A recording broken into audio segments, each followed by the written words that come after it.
Okay, so this is a head-to-toe belly dancing activity for WGS 101. I'll be referencing the handout that's available to you online. I like to say that this is a non-threatening belly dancing activity that really anybody can do. And a lot of times belly dancing is seen as threatening to people for a variety of different reasons. And part of that is the inherent connection to sexuality or to sex. And really belly dancing is more about being in touch with yourself, learning to feel your body and move your body in ways that are comfortable to you. And a lot of these movements are really based in ancient traditions that cross a lot of different cultures. And so oftentimes people don't want their children to do belly dancing, but in the origins of belly dancing, it is something that is what mothers and daughters do of all generations, and it's something that women get together and do. So it's not a performance for men's pleasure, but a performance for women's pleasure. And again, that being the way that you understand belly dancing in your body and in your community. So years ago, I was studying a ballet and tap class for children at the YMCA. I did those dance forms when I was a child, but I didn't really know enough to do that for these, 5-year-olds to 6-year-olds or however old they were. And so I did some belly dancing moves with them, very simple movements, and I had a couple of parents who were really upset about the fact that their children were learning belly dancing.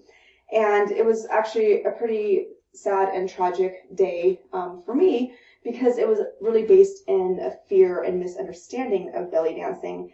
And those parents really didn't witness the joy that their children experienced in the class. They just felt threatened by, as one woman put it, she didn't want her daughter to learn to move her hips in that way. So again, we want to detach those kinds of judgments from belly dancing. And this is really, again, about learning to move your body in different ways, to explore that movement and that feeling, and really just a way to de-stress and have fun. So I want to start with a quote, and this is from Rosina Fazia Al-Rawi's Grandmother's Secrets, a really great book about belly dancing. And so she writes, despite its name, belly dancing involves the whole body. It's a, quote, dance of isolation in which the various parts and centers of the body are moved individually, independently from each other, yet end up forming a unity. And so part of what we're going to be doing in this belly dancing exercise is learning those isolations. And then these are things that you can play with in your own living room or kitchen with whatever music strikes you. And again, just to learn something new and different. So like I mentioned, this is a head-to-toe belly dancing exercise, but we're actually going to start with the feet. So let's start with feet about shoulder-width, hip-width apart. And we want to just have a little slight bend in our knees and spread the feet into the earth. Let the upper body relax and just feel that connection into the earth. A lot of us spend a lot of time in shoes, sometimes really constricting shoes. We see some belly dancing videos where people are wearing high heels. And really that's counter to what belly dancing is all about because we want to be able to connect into the earth. The legs, the pillars of strength, something that we take for granted as our legs move us around where we need to go and where we want to go. And so spending some time with bare feet and feeling that connection into the earth, whether that's your floor in your house or sand on a beach or grass, whatever that might be, can help to ground you and to feel more connected to the earth and to your body. So that's really where belly dancing starts, is at the feet and through that connection up through the body.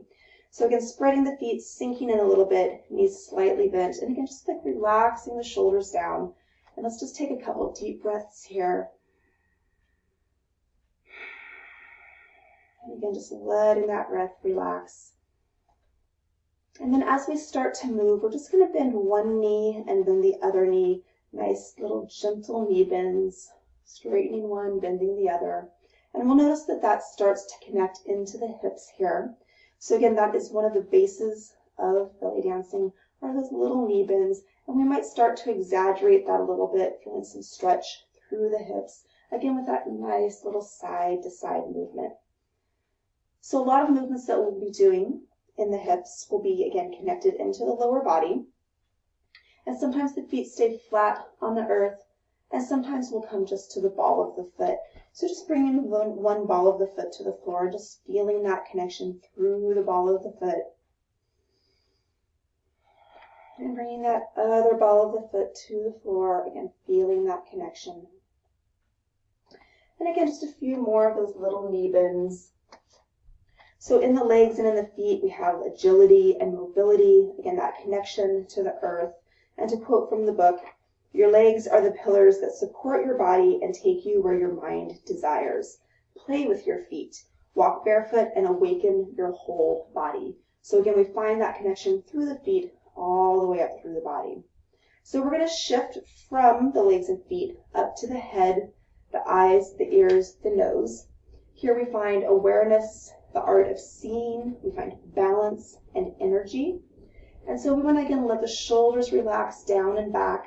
And part of belly dancing is this kind of connection to your audience, whether that's an audience you're performing for or the people that you're dancing with, or maybe even just a connection out into the world around you without people in it, or into a mirror if you're dancing with yourself. So a few movements that we'll learn here, but part of that is holding the head and neck nice and long, and the head rests calmly between the shoulders and radiates dignity.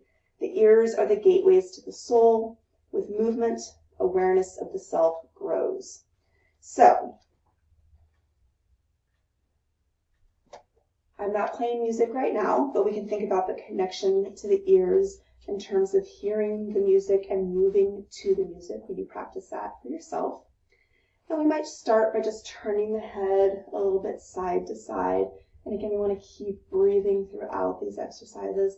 A little turn to the side and back to center. And then maybe a little shift of the head side to side. I have a nice stiff neck, so my head does not shift a whole lot there. And then maybe just bringing the chin to the chest for a little stretch. Big inhale and exhale.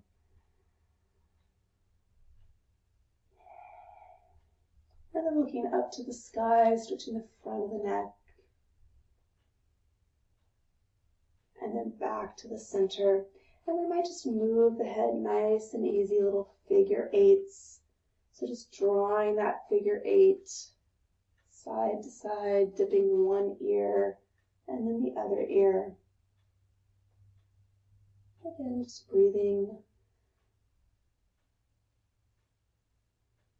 So again, a few little head movements there. We might also think about the eyes, and if we're spending a lot of time on our screens, our computers, and our phones, we might just think about stretching the eyes or moving the eyes. So we might look up, side, down, side, up, side, down, side, and then just find some circles with the eyes.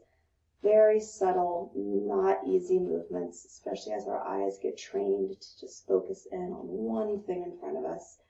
And then just taking the eyes in the other direction again, not the head, just the eyes up, side, down, side, up, side, down, side. And then again, just circling the eyes around a few times. And then just blink the eyes a little bit. And again, take another deep breath. So moving from the head, the eyes, the ears, the nose, down to the shoulders, the arms, and the hands. So you might notice that I'm letting the shoulders relax down and back, palms face forward, arms by the sides. So here in the shoulders, the arms, and the hands, we can think about relieving tensions and worries. We can think of a wave of motion through some of the movements that we'll be doing. We can think about contact and giving. Of course, in these times that we're living in, there's not a whole lot of contact and giving through touch outside of our family circles. And also thinking about unity. So your arms reach out to the sky. Arms and hands can express pride and sorrow, beckoning and refusal, openness and closure, happiness and shyness. So a few different movements that we'll do here. So again, slight bend in the knees, letting the shoulders relax down and back. And we might start by just rolling one shoulder back, rolling the other shoulder back. Again, continuing to breathe. Finding some looseness in the shoulders that might tend to be tight. Finding this nice posture, reaffirming motion. And then as we continue to do those circles back through the shoulders, we might speed them up and find a little bit of a connection between one shoulder and the other shoulder, so that continuous kind of movement. One shoulder and then the other shoulder. Again, just rolling the shoulders back, and again, continuing to breathe. And that can speed up. And we could also circle the shoulders forward. And again, we can find that connection, and we can speed that up. So again, a few more rolls through the shoulders. So again, shoulders forward, shoulders back through those rolls. Then we also have a shoulder shimmy. So I like to take my feet just a little bit wider here for a little bit stronger base. And when we think about the shoulder shimmy, a lot of people think that that is what's going on with the chest, but it's really what's going on with the shoulders. So again, relaxing the shoulders down, and we're going to press one shoulder forward as we kind of pull the other shoulder back. You'll feel some stretch through the torso as well. So one shoulder presses forward, other shoulder presses back. And you'll notice that I'm just kind of pressing out through my middle finger, through the hands, shoulders relaxed. Press one shoulder, and then the other shoulder. So as we move the shoulders like this, that might start to speed up a little bit. Find that stretch. And then again, find that connection between the shoulders, side to side. So as we start to speed that up, we find the shoulder shimmy. And we might see the shoulder shimmy forward and back. But again, just finding that nice looseness, letting the shoulders go, breathing here. And then relaxing the shoulders. So you might already notice that that upper body might be getting a little bit more work than it normally does, stretching through that, working through that. Okay, so one of the signature moves of belly dancing is called snake arms or serpent arms sometimes, and that's what we're going to learn next. So again, letting the shoulders relax. So we're going to bring one elbow up. Again, kind of press that middle finger down, bring the elbow up, arm extends out, and then we press down through the hand and wrist. And then the other elbow lifts up, extend the arm out, keep the elbow slightly bent, and then press that arm down. So just practicing that a few times, lifting the elbow, pressing through the finger, extending out, and then bringing that back down. Again, bringing it up, extending that out, and pressing it down. Let's try slow one more time, lifting that up, pressing that out and down. So again, from side to side, we start to find that more continuous movement. So as one arm comes down, the other arm comes up. We move through those snake arms. And again, depending upon the music that we're moving to, these might be slower snake arms, or they might start to speed up. And again, you can kind of play with that on your own, taking that from side to side. Again, keeping shoulders relaxed, moving through that snake arm movement. Okay, so again, we can do those as long as we like. Give it a little shake out. Okay, so we also have this kind of link between earth and spirituality. So oftentimes we see the connection between the right hand and spirituality and the left hand and the earth.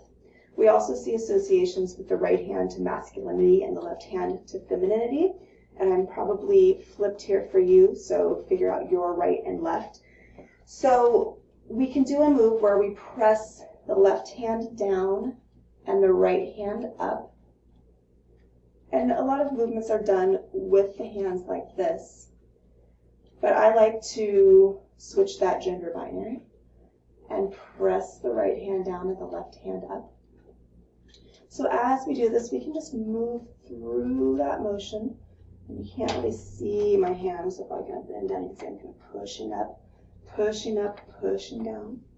And again, we can start to make that a little bit more fluid movement, pushing up, pushing down, pushing up, pushing down. And again, another movement that we can do there. And again, just relaxing the arms. And then as we bring the hands together, we can find that connectedness, that centering at the heart center like we might do in yoga. We can bring the hands up above the head and find the tent, and that's where we can kind of do that little shift of the head like we did earlier. Tent. And again, we can bring the hands to the heart and we can shift that little side to side as well. So finding that unity, that connection. So we'll do one more little exercise here, and that's called in the book separation movement. So we think about the space that we dance in and the space that we hold for ourselves. And as a belly dancer, you can bring people into your space or you can keep them in their own space and protect your space. So that's a lesson for belly dancing and a lesson for life. And one way that we might symbolize that is with a hand pressing up and a hand pressing down. So this can be a very small movement, protecting a smaller amount of space. Or we can start to make that a little bit bigger. And later we'll get to the hips, but we might shift a little side to side through the hips. And again, that can be a much bigger movement or a much smaller movement. And again, you're finding that movement where you're comfortable. Okay, so head to toe. The head, the eyes, the ears, the nose. We came down into the shoulders, the arms, and the hands. And now coming down into the chest, the breast, and I add the rib cage here as well. So this part of our body, you can think about holding the lungs and the heart, breath and love, compassion, nourishment, and giving. As she writes in the book, keep your chest open and leave space for the heart.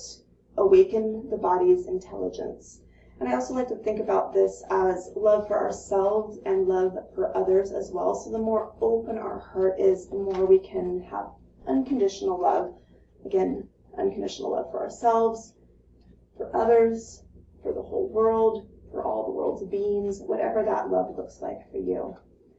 So again, the breath, that simple building block of life. And we're going to do a few little moves here. So with the shoulder work that we did, some of that was already working into the chest. So we're going to focus a little bit on the rib cage here. And rib cage slides and circles, chest circles. So we might just lengthen here and think about the torso, right? From the hips all the way up under the arms.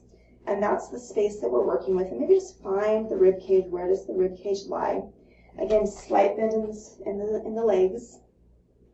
And then finding the rib cage and isolating the rib cage. So we're finding that little shift side to side.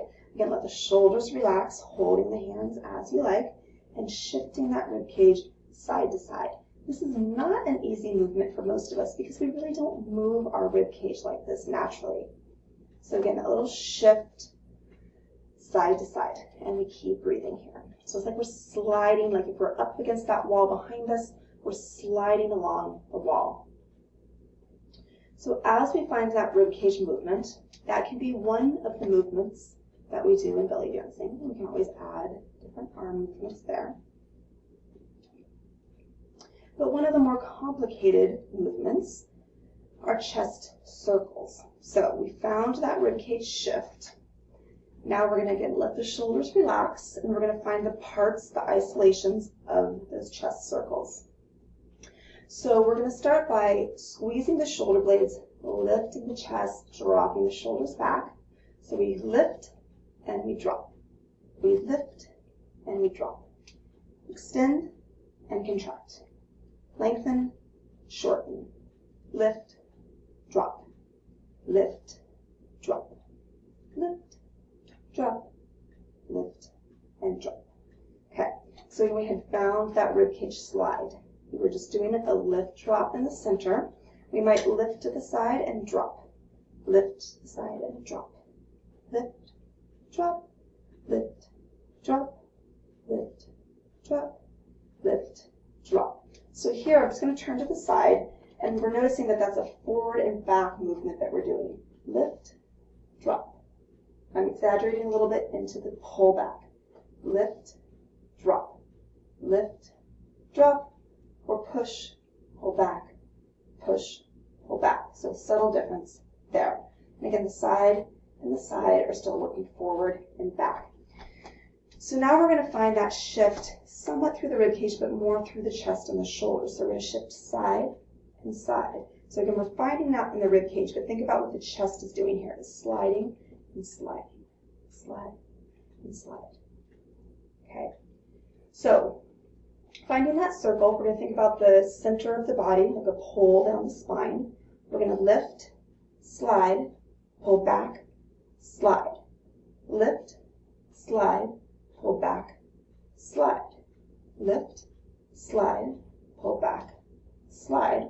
Lift, slide, pull back, slide. So again, that was finding those isolations. Same direction, push, pull it around the center, push, and lift. So around the pole, side, center. So just making those isolations into little circles around that center pole of the body. So let's try the other direction with the isolations first. That lift, slide, pull back, and slide. Lift, slide, pull back, and slide. Lift, slide, pull back, and slide.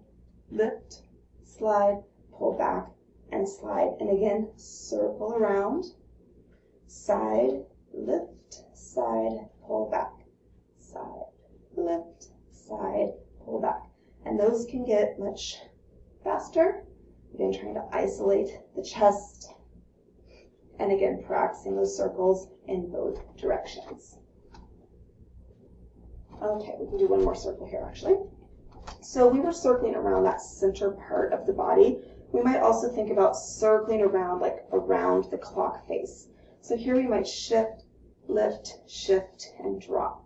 Shift, lift, shift, and drop. So think about drawing those circles with the chest around the clock and then reverse directions. So again, we're isolating the parts, and we notice that we might start to tense up other parts of the body when we're focusing on that chest. So we want to try to keep everything else relaxed. Find the chest circles around the pole and find the chest circles around the clock face. And if you can do one and one and one and one. All right, step to practice. Okay, so moving down here into the heart of belly dancing, the hips, the pelvis, and the belly. So in belly dancing, we might think about this as the center, the source. And here we want to think about no need for deliberate tension. So this is really hard for us as women in the West, because a lot of times we're told to just like suck in our gut, right? We've got those tight jeans, we got to pull on those tight jeans. We walk around holding a lot of tension because we're sucking it in all of the time. So in belly dancing, we want to let that go. We don't want to hold tension in the belly. And in fact, there's a lot of connections between like the belly and the brain and the nervous system. And so the more tension we hold in the belly, the tighter we are, and the more stress and anxiety we hold in the belly as well. So if you can, just kind of try to let that go. And sometimes just a little shake out helps to do that.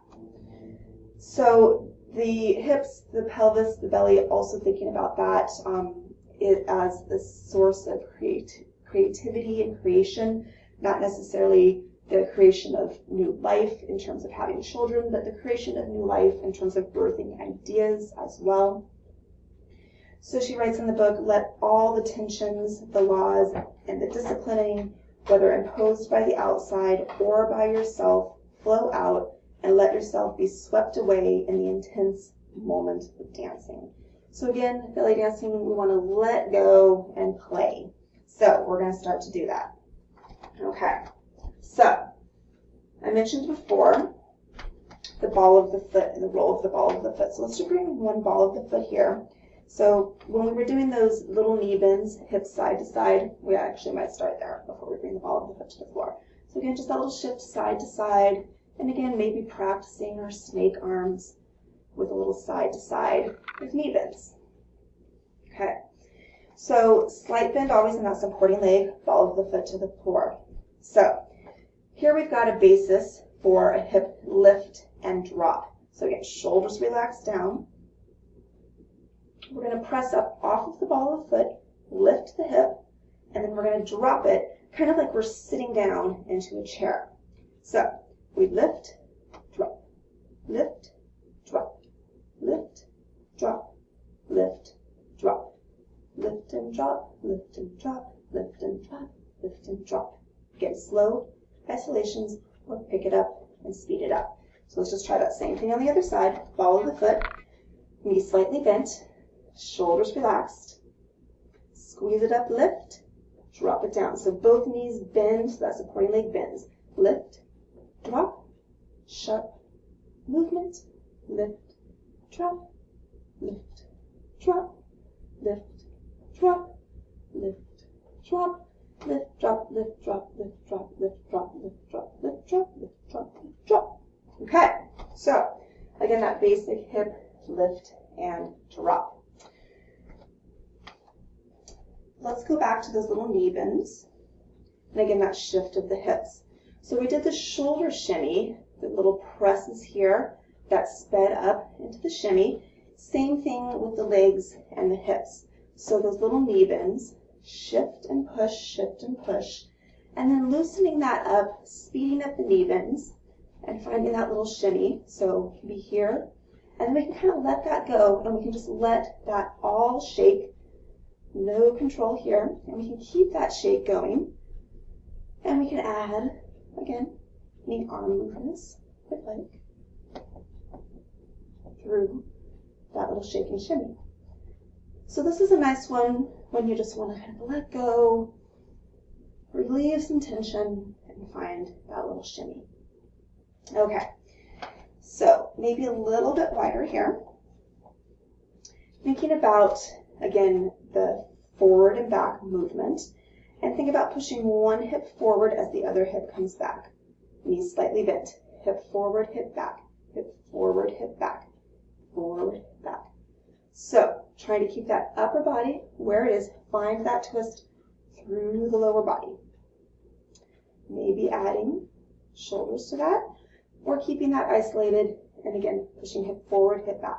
And then that can speed up into a different version of the shimmy. Sometimes we call this the washing machine, right? It's that motion of the washing machine. Little churn. Okay, so again, knees always slightly bent. And that can always be done with a little ball of the foot coming up. Right? Or just keeping both feet on the floor. All right. So we also have then hip circles and figure eights. And I actually forgot to show you one thing, so I'll show you that before we go on to the circles and the figure eights. The last couple important moves that we'll learn today. So back to that ball of the foot. So we did that lift and drop. So we can also do a lift, drop, lift, and heel. Lift, drop, heel. Lift, drop, heel. Lift, drop, heel. And again, that can speed up as well. Again, we're learning the basics today. Lots of ways to make this far more complicated. Lift, drop, heel. Lift, drop, heel. Lift, drop, heel. Lift, drop, heel. Or we speed that up. Lift, drop, heel. Lift, drop. Okay. Circles and figure eights. So we find that circle, that continuous motion, that perfect movement, limitless, endless, and the figure eight, that infinity. So thinking about kind of the meanings behind these movements. So we did the chest circles, same idea with the hips. We've got that center point of the body, knees slightly bent. We're going to shift the hip side, back, side, front. So it's a push to the side, a tilt of the pelvis, a push to the side, a tilt of the pelvis. Side, back, side, front. Side, back, side, front. Finding those isolations and then smoothing out those isolations. Again, shoulders relaxed, maybe the arms move. Maybe we go chest, then hips, chest, then hips, or maybe we keep that in the hips. Maybe we speed it up, maybe we slow it down. Okay, just trying that to the other side. Again, that shift, tilt, shift, tuck, shift, tilt, shift, tuck, side, back, side, front, side, back, side, front. Smooth it out. Circle it, circle it. Again, maybe it's chest, then hips, and chest, then hips, or maybe it's hips, hips, hips, or maybe we speed it up. Hips and hips and hips. You might find that one direction is easier than the other direction. Sometimes I find too that if you put your hands on your hips, it kind of helps define the circles. So we can also do one in one direction, push the hip, one in one direction, push the hip, circle, hip, circle, hip, circle, hip, circle, hip. Okay, so again, lots of different ways to play with that. Also with circles, we can do something that I've heard referred to as the big mama. So we can have kind of a little bounciness in the legs, and we can take that side, back, side, and front. So the same thing that we were doing, but now we're wide, and with that wide movement, we can exaggerate the movement a little bit more. We can bounce it side, back, side, front, back, side, front. And we can circle it out wider, like so. Other way, side, back, side, front, side, back, side, front, side, back, side, front. Circle it, circle it, circle it, circle it. We can also bring more points to that circle. Bounce, bounce, bounce, bounce, bounce, bounce, bounce, bounce, bounce, bounce, bounce, bounce. Other way, bounce, bounce, bounce, bounce, bounce, bounce, bounce, and circle it, circle it. Okay, so shaking that out a little bit. Okay, so the last thing that we'll learn today are figure eights. So we did that with the head. So like that clock face is our space that we're working in, figure eights, reversing directions. Okay. So with the hips, again, thinking about that center line and knees slightly bent, little twist, push that hip back and around. Now we're twisted to the other side. Push the hip back and around. So again, push the hip back and around, keep the knees bent, push the hip back and around, back and around, back and around, back and around. Again, we can always add snake arms, anything else we like. Back and around, back and around, back and around, back and around. So drawing that figure eight around that center point. Other direction, back and around, back and around, back and around, back and around. So here we're going, again, back and around, back and around, back and around. We can also go front and around, front and around, front and around, front and around. Front and around, front and around. Okay. So again, those are the figure eights. Slight bend in the knees always, with the body as the central pole. A little bit tougher is the figure eights on the clock face. Up and around, up and around, up and around, up and around. Now, I'm lifting my heels to do this motion. Technically, you should be able to keep the feet on the floor, hip up and around, up and around. So we can find all these little muscles, all these little parts of our bodies that we maybe don't notice as we do that belly dancing movement. So we can always put these moves together and play with them. So you can put some music on, find the movement. No wrong way, just move, shoulder shimmy, hip shimmy, leg shimmy, any arms you want. So again, playing with those movements. Again, a little bit of a beginner's version of belly dancing, head to toe, body awareness. Again, despite its name, belly dancing involves the whole body, a dance of isolation, so we worked on those isolations. The various parts and centers are moved individually, independently from one another. So again, the rib cage moves independently from the hips move independently from the upper body, and yet they end up forming a unity. So again, nice lessons for belly dancing, nice lessons for life. We might also think about, through the movements of belly dancing, a woman expresses her courage to love and live, knowing that the very same movements she's making have been performed by women since time began, gives her faith and self-confidence. So again, we can think about belly dancing as a way of expression, self-expression, self-knowledge, self-understanding, self-love, relaxation, stress relief, all of these things, and we can play with them whenever we like.